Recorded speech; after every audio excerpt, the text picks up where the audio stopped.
நடிகர் ஜெயம் ரவியோட படத்துக்காக எழுதிய ஒரு பாடல் டைரக்டரால ரிஜெக்ட் பண்ணப்பட்டதால அதை அப்படியே கொண்டு போய் தளபதியோட படத்துல யூஸ் பண்ணாங்கன்ற விஷயம் உங்களுக்கு தெரியுமா? M Kumaran son of Mahalakshmi படத்துக்காக கவிஞர் யுகபாரதி ஒரு பாடல் எழுதி கொண்டு போய் கொடுக்கிறாரு.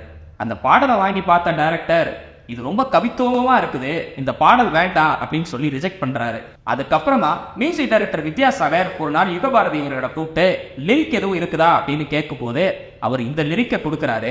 எம் குமரன் படத்துக்காக எழுதிய அந்த பாடலை மதுரை அப்படின்ற விஜய் படத்துக்கு கண்டென் பாடலை வேண்டான்னு சொன்னதும் அந்த கடுப்புல யுகபாரதி அவர்கள் அந்த கண்டென்ன்றதெல்லாம் அடிச்சுட்டு ஐயோ ஐயோ ஐயோ ஐயோன்னு போட்டு ஃபீல் பண்ணி அதை எழுதி கொடுக்கிறாரு. அந்த பாடல் தான்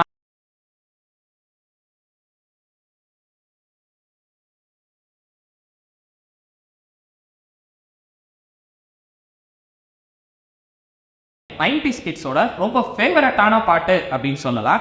இது உங்களுக்கும் ஃபேவரட்டா இருந்துச்சு அப்படின்னா அதை கமெண்ட்ல சொல்லுங்க. இது மாதிரியான நிறைய சுவாரஸ்யமான விஷயங்களை தெரிஞ்சுக்கிறதுக்கு என்னோட ஐடியை ஃபாலோ பண்ணுங்க. மறக்காம நம்ம இன்டர்வல் சேனலை சப்ஸ்கிரைப்